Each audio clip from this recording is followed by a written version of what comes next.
Sir अपना परिचय। मेरा नाम डॉक्टर प्रोफेसर ओम शंकर है। मैं वर्तमान में हृदय रोग विभाग बनारस हिंदू यूनिवर्सिटी का विभाग अध्यक्ष हूँ। सर किस तरह का आप आंदोलन करने जा रहे हैं और क्या मामला क्या है?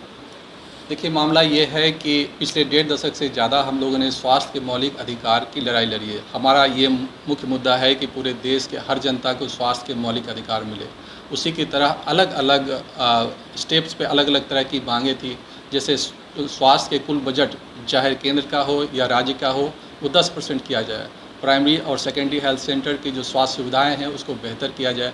एम्स और एम्स जैसे इंस्टीट्यूशन पूरे देश के अंदर बनाए जाएं। और उसके अलावा सबसे जो महत्वपूर्ण चीज़ें थी कि इसकी शुरुआत जो है हम लोग जहाँ पर हैं, जो काशी की नगरी है, जहाँ स्वास्थ्य के इलाज यानी चिकित्सा की पद्धति जहाँ पर उत्पत्ति हुई है, आज जहाँ की दुनिया के सारे लोग इलाज के लिए आते थे, वहीं पर जो प्रधानमंत्री जी के पहल से जो थोड़ी बहुत यहाँ पर स्वास्थ्य सुविधाएँ बेहतर होनी थी, उन पैसों को व्यक्ति मरीजों के लाभ के को पहुँचाने के बदले उसका दुरुपयोग कायाकल्प योजना के रूप में सिर्फ बिल्डिंग के फ्लोर को बदल के खर्च किए जा रहे हैं। और यहाँ की जो वास्तविक सुविधाएं बढ़नी थी मरीजों को, उसके अलावा उसके दर को और बढ़ा गया, यानी घटा दी गई सुविधाएं। जो भी सुविधाएं मिल रही है वो उनके लिए उनको ज़्यादा खर्च करना पड़ रहा है। अगर पर्ची की दाम देखें तो 20 रुपये थी तो 30 रुपये हो गई। अगर आप देखें कई सारे रेगुलर इन्वेस्टिगेशन थे, उसके दरों को बढ़ा दिए गए और रोज़ बढ़ाए जाते हैं, कई गुने तक बढ़ाए जाते हैं। एक मीटिंग है जो ये रेट इंक्रीजमेंट कमेटी है, उसका रेट निर्धारण कमेटी उसका नाम रखा है, लेकिन है ये रेट इंक्रीजमेंट कमेटी। उसके बाद क्या किया, यहाँ आप देखिए कि यहाँ के जो जांच विभाग हैं उसका निजीकरण कर दिया गया है। इनको एक POCT नाम की कंपनी के हाथों में बेच दिया गया है।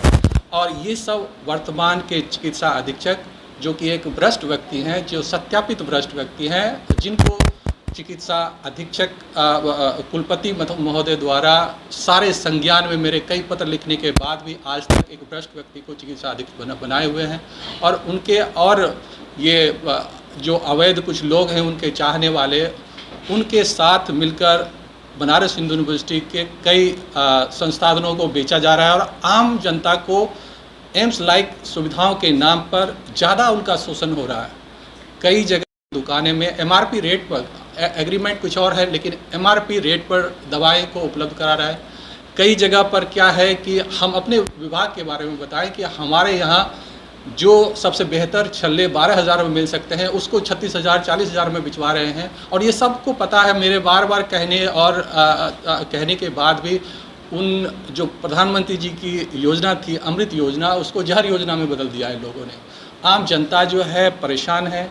मैं अगर एक व्यक्ति का एंजियोप्लास्टी 30-35 हज़ार तक में मैक्सिमम कर देता हूँ एक छल्ले लगाकर, तो दूसरा व्यक्ति वही 1 लाख से 1.25 लाख 1.5 लाख रुपया में भी कर रहा है वो। और ये सब संज्ञान और कंप्लेंट करने के बाद भी ये संरक्षण यहाँ के ना सिर्फ वो दवा दुकानें दे रही है, उनको घटिया स्टैंड जिसमें कि ज़्यादा कट्स मिलते हैं, उसके बाद उनको चिकित्सा अधीक्षक इनका संरक्षण दे रहे हैं और लेटर लिख के बताते हैं कि यही आप करिए, यहीं से खरीदिए। और ये सीधा इसमें कुलपति महोदय को सारी चीज़ें संज्ञान में है, तो मैं कहता हूं कि इसके लिए सीधा कुलपति महोदय जिम्मेदार है।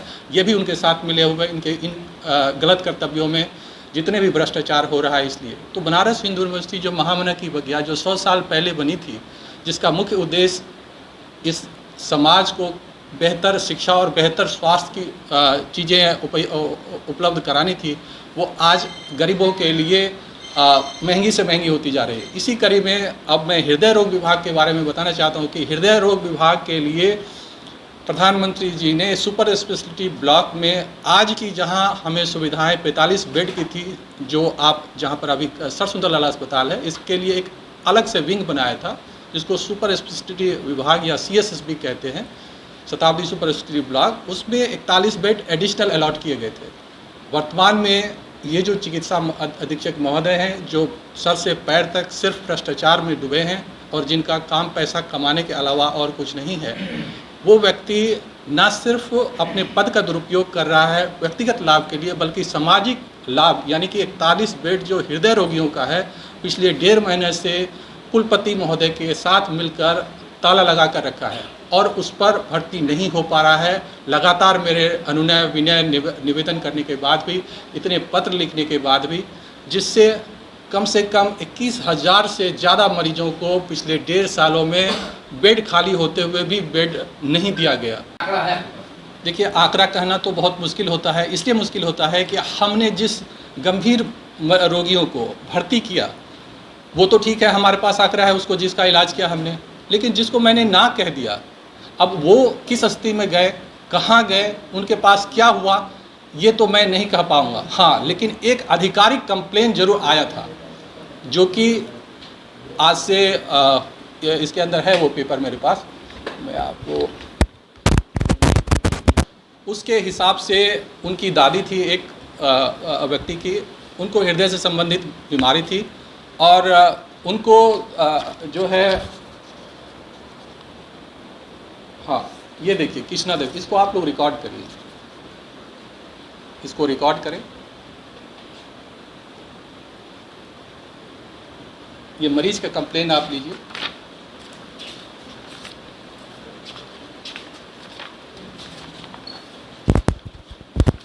ये देखिए, ये मेल लिखा था उन्होंने अपनी दादी के लिए।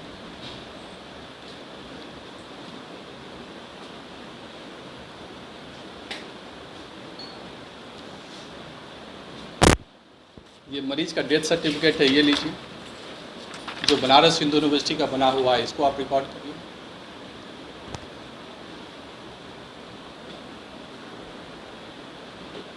इनका कहना है कि ये बनारस हिंदू यूनिवर्सिटी में इलाज को आए। ये तो मैं कह रहा था, क्योंकि जब एक एजम्पशन के हिसाब से अगर कोई सीरियस गंभीर मरीज है, अगर उनका इलाज सही पर नहीं करें तो हो सकता है कि 100 में 80-90 लोग भी की मृत्यु हो जाए, और यदि ज़्यादा गंभीर नहीं है तो हो सकता है कि उसमें कई लोग बच भी जाएं।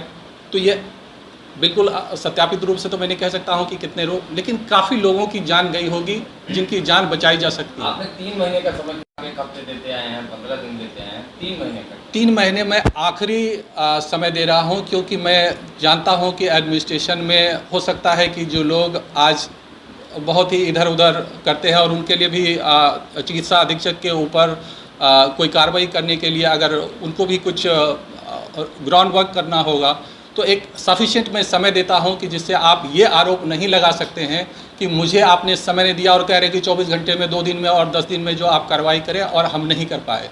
तो कोई बहानेबाजी नहीं हो, इसलिए मैंने उनको इतना सफिशिएंट समय दिया है कि आप अगर इस समय के हिसाब से काम नहीं करते हैं, फिर इसके लिए आप मुझे किसी भी आंदोलन या कार्रवाई के लिए जिम्मेदार नहीं मान सकते हैं। इसके लिए आप अमानवीय हैं, एक क्रिमिनल हैं, जो समाज के दुश्मन हैं, और महाबना के बगिया को आप लूट रहे हैं और बेच रहे हैं। इसके लिए आप जिम्मेदार हैं। अगर आप इसको सही नहीं करते हैं तो आपके विरुद्ध कार्रवाई तो होनी ही चाहिए। आप रिटर्न में भी देंगे कहीं 3 महीने में?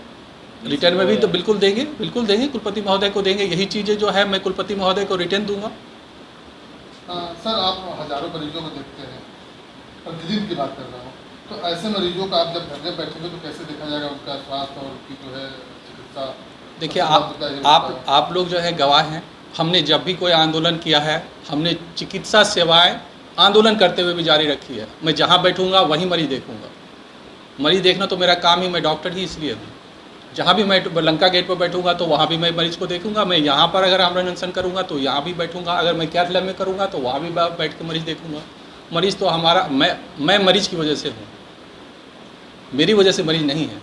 ये मेरा कर्तव्य है कि मैं उसकी सेवा करूं, और जब तक मेरा जान है मैं सेवा करता रहूँगा। जान भी दे सकता हूं मरीज के लिए, डॉक्टर बना हूं मरीज की सेवा के लिए। डिजिटल इंडिया का digital new platform live VNS पिछले 7 वर्षों से बनारस की सेवा में। पाइए बनारस के कोने कोने की खबर निष्पक्षता के साथ। लाइव VNS से बनारस की ताज़ा तरीन खबरों के लिए प्ले स्टोर से डाउनलोड कीजिए लाइव VNS ऐप या फॉलो कीजिए लाइव VNS को सोशल मीडिया पर।